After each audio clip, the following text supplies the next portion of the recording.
Good evening everyone, I'm Abhishek Biswas and welcome to my YouTube channel FinWizard.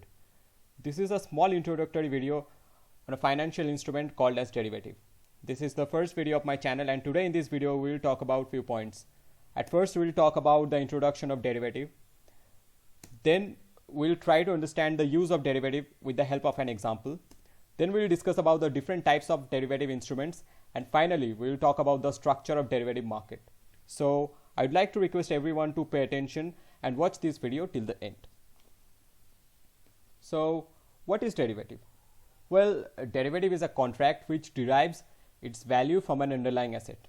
Well, from this definition we have got few important points. The first one is contract. That means derivative itself is a contract and a contract can't be formed without at least two people. So the second thing what we have got here from this definition is the existence of at least two people, and the third one, which is the most important thing, is underlying asset. Well, this underlying asset can be stock, bond, commodity, etc. The value of the derivative contract is dependent upon underlying asset. That means the contract doesn't have value of its own, it derives the value from the value of underlying. Well, it might sound little confusing for you at the early stage if you were hearing this concept for the first time. So let me explain this through an example. Suppose there is a farmer who produces potato and sells it in the market. On the other side, there is a potato chips manufacturing company. Well, they buy potato from the market, then they manufacture their product, which is potato chips, and then they sell it in the market. So the owner of the company decided to buy a certain quantity of potato, let's say 1000 kilogram of potato from this farmer. So he went to meet this farmer and he said that he wants to buy a certain quantity of potato which is 1000 kilogram. Well, farmer also agreed with that deal and farmer said that his next lot of potato would come in 3 months. So right now he won't be able to supply that particular quantity of potato to the owner of this company. And the owner of this company also agreed with that deal, but there was an uncertainty for both these parties. Well, the price of the potatoes keeps on changing in the market, whereas the price of a packet of a potato chips is same. That's why profit margin are being variable every month for this company. And on the other side, farmer was also facing the similar type of problem due to the price fluctuation of potato. Well, to remove this uncertainty from their business due to price fluctuation of potato in the market, both these parties decided a price at which the farmer would sell that 1000 kilogram of potato to the owner of this farm. These parties negotiated with each other, then they decided this amount. Let's say they decided that after 3 months the farmer would sell 1000 kilogram of potato at the price of 30 rupees per kilogram. No matter what would be the price of the potato in the market after 3 months from today, the owner of the company would buy potato from this farmer at this price only. So both these parties entered into a contract, and few important points were already mentioned there in the contract, like the total quantity of potato, which is 1000 kilogram. And the second thing was that after 3 months farmer would supply that particular quantity of potato to this owner of this company. And the third one was the predetermined price which had been negotiated, which had been decided through the negotiation of both these parties. So here in this example, the contract, that piece of paper considered as derivative contract. Potato can be considered as underlying asset. Farmer is the person who's the seller in this contract, and the owner of this potato chips manufacturing company is buyer.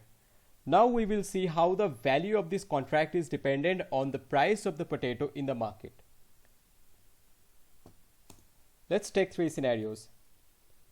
In scenario 1, suppose the price of the potato turns out to be 20 rupees per kilogram in the market. So here, if the owner of this potato chips manufacturing company wouldn't have entered into the contract, then he could have bought that same quantity of potato from the market at the price of 20 rupees per kilogram. But he has entered into this contract with the farmer, and both these parties, before entering into this contract, both these parties decided a price which is 30 rupees per kilogram.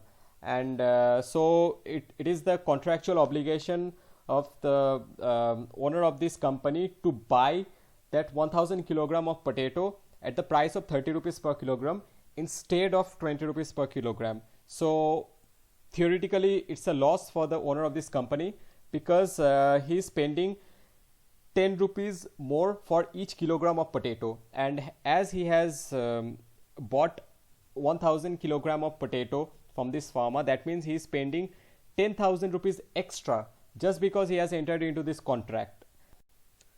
On the other side, it is a benefit for the farmer because he is selling the potato at a higher price as compared to the current market price of potato. He is selling 1000 kilogram of potato to the owner of this company at rupees 30 per kilogram, and the current market price of potato in the market is 20 rupees per kilogram. So this is the contractual right of the farmer to sell that same quantity of potato to the owner of this farm at rupees 30, because before entering into this contract, both these parties negotiated with each other and decided this amount, which is 30 rupees per kilogram. So the farmer is getting 10 rupees extra by selling per kilogram of potato. That means the farmer sold total 1000 kilogram of potato, and he got 10 rupees extra from each kilogram of potato. That means his additional gain is 10,000 rupees. That means for the farmer, the worth of this contract is 10,000 rupees. In scenario 2, suppose after 3 months the price of the potato turns out to be 30 rupees per kilogram, which is similar to the predetermined price which had been decided by both these parties before entering into this contract. So here in this case, neither farmer nor this owner of this company got any extra benefit because of suppose the price of the potato turns out to be 40 rupees per kilogram in the market. So here in this case, if the farmer wouldn't have entered into this contract with the owner of this company, then he could have sold that same quantity of potato in the market at 40 rupees per kilogram. But as he has entered into this contract with this owner of this company, then it is the contractual obligation for the farmer to sell that particular quantity of potato, which is 1000 kilogram of potato, at rupees 30 per kilogram. So here in this case, it is theoretically loss for the farmer. On the other side, it is a benefit for the owner of this company. Well, he can buy potato at a substantial cheaper price, which is benefiting him 10 rupees per kilogram.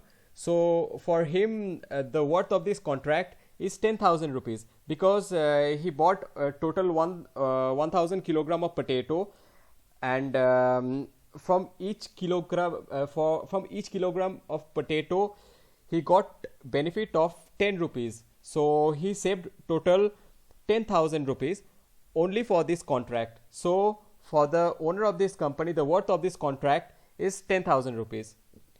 So now we can clearly observe from this example, as the price of the potato is changing in the market, the value of this contract is changing, and this is precisely what is called as derivative contract. So what is derivative?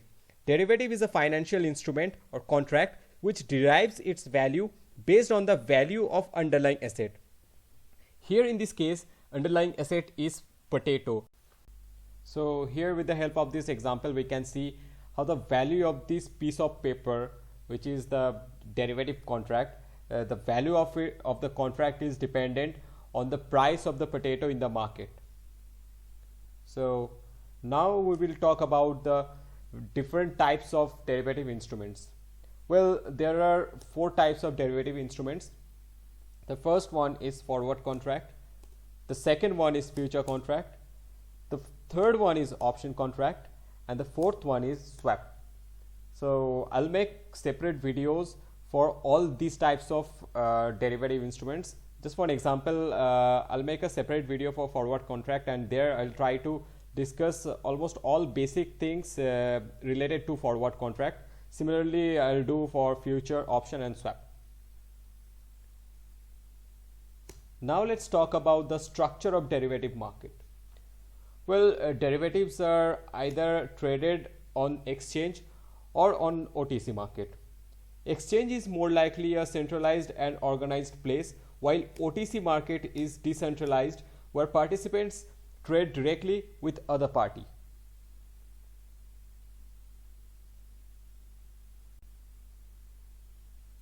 Now let's talk about the key differences between exchange traded market and OTC. Well, the key feature of exchange traded derivative instruments are standardized, which means the terms and conditions are specified by exchange, where on the other side OTC derivative instruments are customized. That means they are not traded on exchange like forward contract. Another crucial feature of exchange traded market is here the counterparty is exchange, where on the other side in over the counter the counterparty is another individual. Well, in exchange traded market, the participants need to pay a certain amount of money at the initial stage of the contract in the form of margin, where on the other side there is no initial exchange of cash in OTC. That means the participants in OTC market, they don't need to pay any extra amount of money in the form of margin. And in exchange traded market, the default risk is low because the participants, when they enter into that contract, already at the initial stage they need to pay a certain amount of money, this is one of the biggest reason why default risk is low here in exchange traded. And on the other side in OTC, the default risk is high as compared to exchange traded. Well, exchange traded market is regulated. Already I've mentioned that exchange traded market is a centralized and organized place, where on the other side OTC market is decentralized market, and OTC market is not regulated. Well, in exchange traded market, the participants can exit the contract through secondary market sale, where on the other side in OTC, contracts are designed to be held till maturity. That means the participants are not allowed to exit from their contract before its maturity. So these were the differences between exchange traded and OTC. In my next video, I'll talk about the participants in derivative market, where I'll discuss about all three types of participants in derivative market, and also I'll discuss about their investment objective. So thank you for watching this video. Hope you find this video helpful. If you like this video, then don't forget to hit the like button and also subscribe my YouTube channel and press the bell icon. Thank you.